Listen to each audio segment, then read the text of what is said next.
Welcome to Lynnwood Election Watch 2013. I'm your host, Teresa Wippel, publisher of Lynnwood Today. And today we have with us Doug Lovitt, who is running for Lynnwood City Council. Welcome. Thank you, Teresa. Yeah, so tell us about yourself, some background, and also why you want to be on the Lynnwood City Council. Well, I've been a Lynnwood resident since 1975. I was born in Bremerton, but moved to Lynnwood in '75 and grew up in town. Raised a family here. I've done business in this town for 2.5 decades. And over the years, I've always resisted getting involved in politics.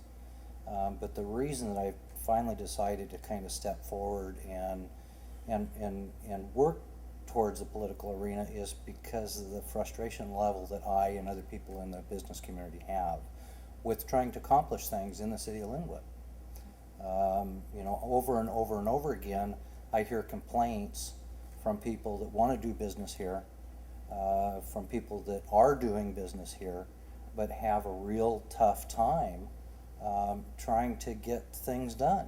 And I think that it's time for some fresh people to step up and get involved in local politics. And why do you think that is, that people are having trouble? Well, there's a huge, right now from what I see, from attending city council meetings and watching things over the last couple of years, there's a huge disconnect between the city administration, the city council, other people, that work within the city, and the general public itself. I mean, if you go to a city council meeting, you see 4 people there. And, unfortunately, when you go and you talk to people on the city council, if you want to try and get something accomplished or you want to try and get something changed, it's only the noisy people that show up that are going to get hurt. And so you have a lot of people, I think, in town that have become disenfranchised. And when they become disenfranchised, that's one of the goals when I'm elected to the city council, is I want to reconnect with people in town. I want to be able to talk to them and get their ideas, not just what the political agendas are in town, but what real people want. Does that make sense? It does. And how do you think you would do that? Well, I think it's a matter of opening a dialogue. One of the things I've become very versed with in business is I'm a real estate broker, and talking to people is a full-time profession for me, and so for me that's second nature. Whether it's communicating with people at their doorsteps, talking to them on the phone, staying in contact with them via newsletters or emails, things like that. Those are things that have been incorporated into my business. And so I really believe that some of those tools can open some doors for more communication. There's some issues that have come up in recent months on the City Council, which you're probably familiar with, and just want to go through a few of them and see what your take is on. One is the Sound Transit light rail extension up into Lynnwood, and the fact that there's been some discussion about a maintenance facility being placed in Lynnwood. The City Council voted to oppose that. And of course that rail line will bring a lot of changes to Lynnwood itself. What are your thoughts about just making that transition easy on the residents? I'm glad you brought that up. And the reason I'm glad you brought it up is because I live 6 blocks from there. Oh my. Okay? And so, I think if we're going to have people on the city council that are going to represent people that are going to be impacted from there, we need to have people in that community that really understand what those impacts will be. I mean, it's one thing to sit and look at a written environmental impact statement or things. I'm a little skeptical when it comes to politics. I see a lot of things that kind of are set and maybe interpreted the way that political leaders want things to go. And I really truly believe that the people in those communities need to have a voice. There are some issues. Sound Transit is going to come to Lynnwood eventually, one way or another. But I think that it could be done in a way where it has the least amount of impact to the residents, especially in that area, because a commercial endeavor like that will change the makeup of neighborhoods. There's no doubt about it. There'll be increased traffic, there'll be increased noise, population movement, and so I think that the people that own those properties and live and raise families in that area definitely need to have a voice on how that happens. What about another issue that hasn't seemed to go away for quite some time in Lynnwood, and that is red light cameras? Yeah, that's a sticky wicket. Here's where my political inexperience is gonna probably show. I hate them. I do not like them. And to be honest with you, I think that the city administration has become the revenue stream that's generated from those. This city is addicted to. Have they really increased safety? That's something that I would really want to investigate and find out from when we were sold these things way back when. I would want to find out, because that's how they sold it, it was going to increase safety. And I remember driving around town, and I remember watching people run through red lights and having to wait, even though my light was green, for the next 4 people to go through. And I think my perception is it has changed some of that. But we've got other things where the infractions, I think the biggest one that I see is the one on 196th, where you get off of the southbound lane of I-5, and you're turning right to go to the Alderwood Mall. And you pull up there, and a lot of people are making California stops there, and they're getting tickets in the mail and that kind of stuff. But it drives a lot of people away from this community too. And I think the people that do business in this community and the people that live here on a regular basis, I think they're penalized a little bit more because the city is looking for the revenue stream. I think we need to be better stewards of the money that we already have without always constantly looking for more money from our citizens. Mm-hmm. And that is a good segue into just a general question about the city has faced some financial issues over the years, has been trying to address them, I know. But what kinds of things would you do as a council member to further stabilize the finances? Well, there's a couple things. I mean, obviously, one city council member is limited as to what they can do. It takes a whole council working together to be able to get in and do that. And over the last few years, there's been a lot of divide on the council, a lot of animosity between the council and the mayor's office as well. And I think I think that we have an opportunity to put some fresh people into place and to kind of gain a new perspective, to be able to start working together, put some of the old animosity between people aside. And I think that getting those two groups working together will have a huge impact. There are also other considerations. Looking at budgeting, looking at forecasting. That's why the city of Lynnwood got itself in such bad trouble to begin with. This city relies heavily on a percentage of economic sales in this town, the sales tax percentage. And that sales tax percentage, when the economy goes into the tank, well, it's a percentage of the revenues, or the revenues are a percentage of that, and the city funds are going to go down.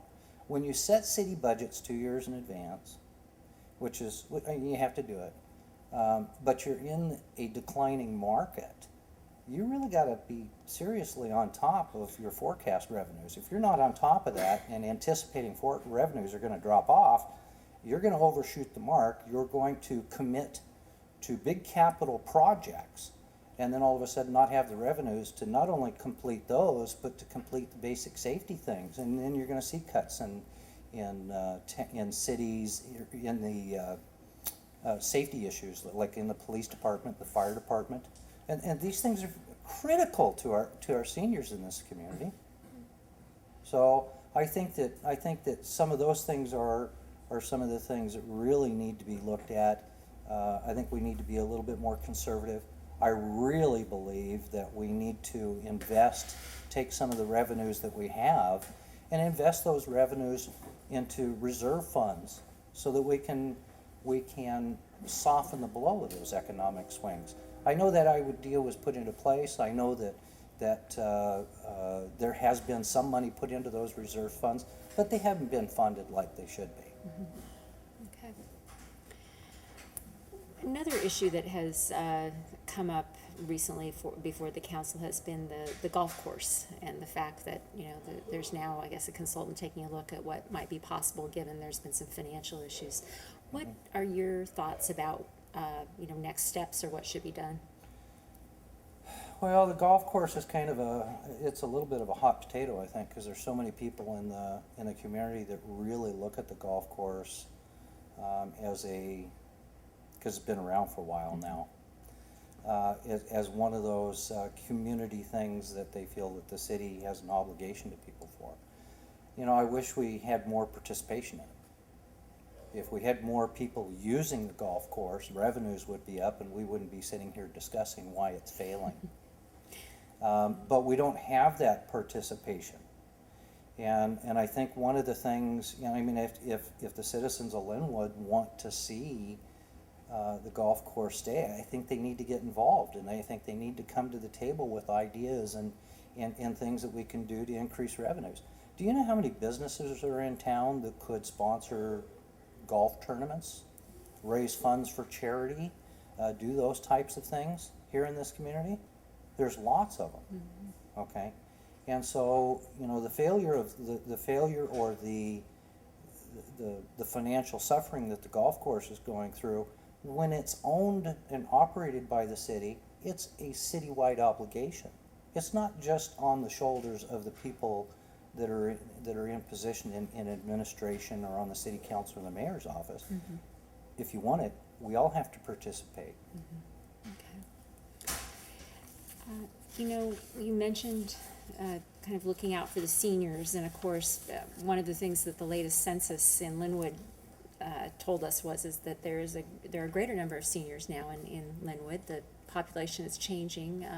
It's more diverse. There's also the fact that as far as Snohomish County goes, Lynnwood has a lower annual income per capita on average than other cities. Given all those factors, how would you see addressing kind of those changing needs of the city and people maybe who need some help with dealing with some things? First and foremost, the thing that we have to be the most responsible with is the money that we're entrusted with. I mean, when we decide to spend the money on things that aren't serving the general needs of the population, or that are maybe more in line with one small special interest group here or there, that's a waste of community resources. We have, like you said, our community is becoming more and more diverse. We need to be able to look at some of those things that serve those communities, get those portions of the community involved in the community. Again, I hate to harp on this, but I go back and I look at the participation at the city council meetings, and is it because we don't have people there that either speak Spanish, or we don't have a senior sitting in on the city council? I mean, do they feel misrepresented? Well, please show up to city council and let us know. Mm-hmm. Okay. I live in where I live is a pretty diverse portion of the area, and I enjoy the different cultures that are brought into my neighborhood. But on the same token, you have to participate. Mm-hmm. You can't sit on the sidelines and then complain. You really have to get out there and participate, and that's what's driving me to get involved now. Mm-hmm. Okay. When you think about Lynnwood, and I'm sure as somebody who is a real estate broker, this is something that you talk with people about all the time, but how do you, when you try to represent Lynnwood to folks in terms of describing what Lynnwood is or what it's, about, and kind of another thing is like, where do Lynnwood people gather? Is there a city center? Is there a spot that people say, oh yeah, that's Lynnwood, not just the mall, but the city? How do you define that for people? Well, I found it kind of interesting because the city spent a lot of money having an outside consultant come in and kind of look at the perception of Lynnwood and the identity of Lynnwood, and I could have written that report without spending $100,000 to do it. Lynnwood has lost in its identity over the years. It's known regionally as a retail hub. If you don't believe that, well, then where do our revenues come from? So it's a retail hub, and it's going to change over the years, but it certainly has the opportunity to become a destination area, a major, what do I want to call it, a major hub of the area with sound transit coming. Again, we might be talking years or a decade off before it's actually here and operative, but those things are going to change. I can tell you from having lived here and raised a family here, I have three sons that have all gone through the Lynnwood School District. I have to laugh because my oldest son, Tim, tells me that, when he went to Lynnwood High School, there were still teachers there that were there when I went there. And so I had to apologize to him because they gave him a pretty hard time because those teachers remembered me when I was in school. But, it's a great place to raise a family. And I think the cultural diversity is wonderful for all of our kids. But are we going to change the entire state or the region's perception of what Lynnwood is? I don't really think so. If they look at us as a retail community, well, then we should capitalize on it as being a retail community. So it's there were some good things that came up in that study. I wish more people in the community would kind of look at some of that stuff. Mm-hmm. I know that some of the people in the business community have looked at that, and there have been some aha moments. So name an aha moment, you think? Well, when you start talking about diversity. I know when I look at the real estate section, the real estate sector of the market, which is an area of my expertise. When I look at that area and we see the number of available first-time home buyers in the community. I mean, over the years, first-time home buyers in this community make up 40 to 41% of the marketplace. Mm. And when you're talking about that, when you see these kind of reports and you combine them with the number of young families that are started in this area, that live in this area, and then compare that to other areas like Mukilteo or some other places, it's like, wow, the base of our business here is really first-time home buyers. Well, then it gives us the idea that, well, maybe we need to work on a little bit more affordable housing. We need to try and attract builders into this area that can because building a $600,000 house when people can only afford a $300,000 house doesn't make a lot of sense. Right. So. Yeah. Okay, that makes a lot of sense. And again, going back to this issue of, kind of, we first started talking about kind of the business community and its perception of the city and how, that could change. One of the things that in research that I've done is said that small businesses in particular feel like Lynnwood is just not a particularly friendly place to start a business. And is there anything in particular you would want to start on as a member of the city council to help with that?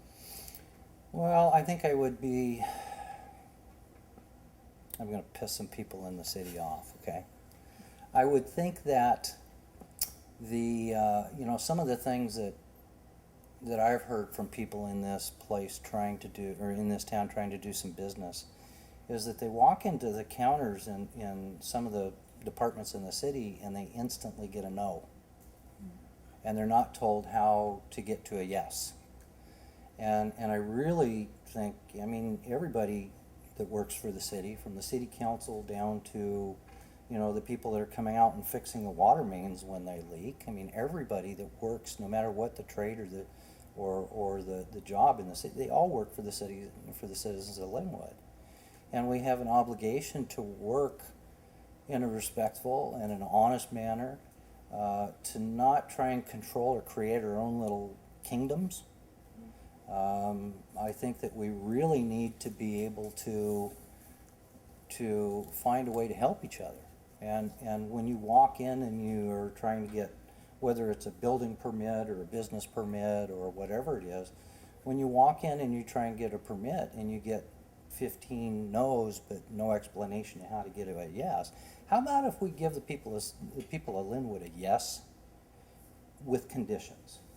I mean, that would make a whole lot more sense to me, and you know what? I think more people would be attracted to this community, instead of us always getting a reputation. You hear people in the building industry, you hear other people trying to, you know, thinking about opening businesses here, and you're always hearing, God, Lynnwood's so hard to deal with, you know? I know builders that won't build in Lynnwood. They'll go next door.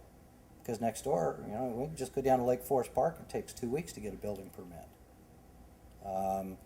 So, you know, the people that work in our departments work fair, but I really, truly believe if we want to make a shift and want to be seen as more business friendly, well, then we need to be more business friendly. We need to be, we need to figure out how to say yes, you know. Because people don't want to hear no. Sounds like a campaign slogan. Well, I'm not using it, but it could be. Yeah.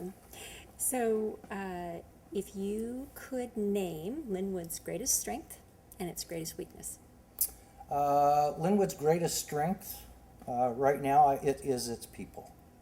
The people that live here, the people that are raising families here. You know, there's a lot of pride in this community, and you might not see it in a collective effort. You know, this town used to have a lot of things. I mean, I lived here for a long time. I remember the old Lynnorama parades, and there was a lot of pride in the community. Well, we haven't done those kinds of things in a long time, and so I don't think we see the pride. It's still here. It bubbles under the surface. But I think that's the biggest strength this city has to offer, is the people, you know, their capabilities, their pride in the community. I think one of their weaknesses is the complacency this town has run into, and I hate to say this, but we got to put that on the people too. You know, we got to get involved, and we have to communicate with each other. If we want to get back to things where we're doing things in the community again, well, then we all have to get involved and help. Because if we don't, then it'll go whatever direction the water flows. And that's not always what's in everybody's best interest. Mm-hmm. We're getting close to the end of our time, so if you could tell people, you know, when they see your name on the ballot, what would you like them to remember about you and why you're running for city council? Well, I think the biggest thing that I want them to know is that, you know, I'm doing this because I want to make a difference in this community. I'm doing this because, I have deep ties to this community. I have, you know, family. My entire family lives in this community. I have a heart for this community. I want to open up. I want to be able to communicate, and I think those things are really what's driving me. I don't have a political agenda. I'm not a politician. What I have is I want people to communicate. I want to give them a channel. Does that make sense? Mm-hmm. And so I'm hoping that people will see that, understand that I'm genuine, and I mean, really, that's what's driving me to do all of this. Okay. And do you have a website or another way that people can learn more about your campaign? I do have a website. It's www.douglaslovitt.com. Okay. You can also find out more about me on LinkedIn. Again, it's Douglas Lovitt. And that's Lovitt, right? Lovitt. That's the LinkedIn is kind of my professional resume online. It's got a lot of my background and history and those kinds of things. And so, you can find out more information on that. I'm not hidden. Google me. You know, you'll get 30 results. I'm all over the place, and so you know, you're more than welcome to look and see what's there. Okay. Well, thank you so much for stopping by, and good luck. Thank you, Teresa. I appreciate it. You bet.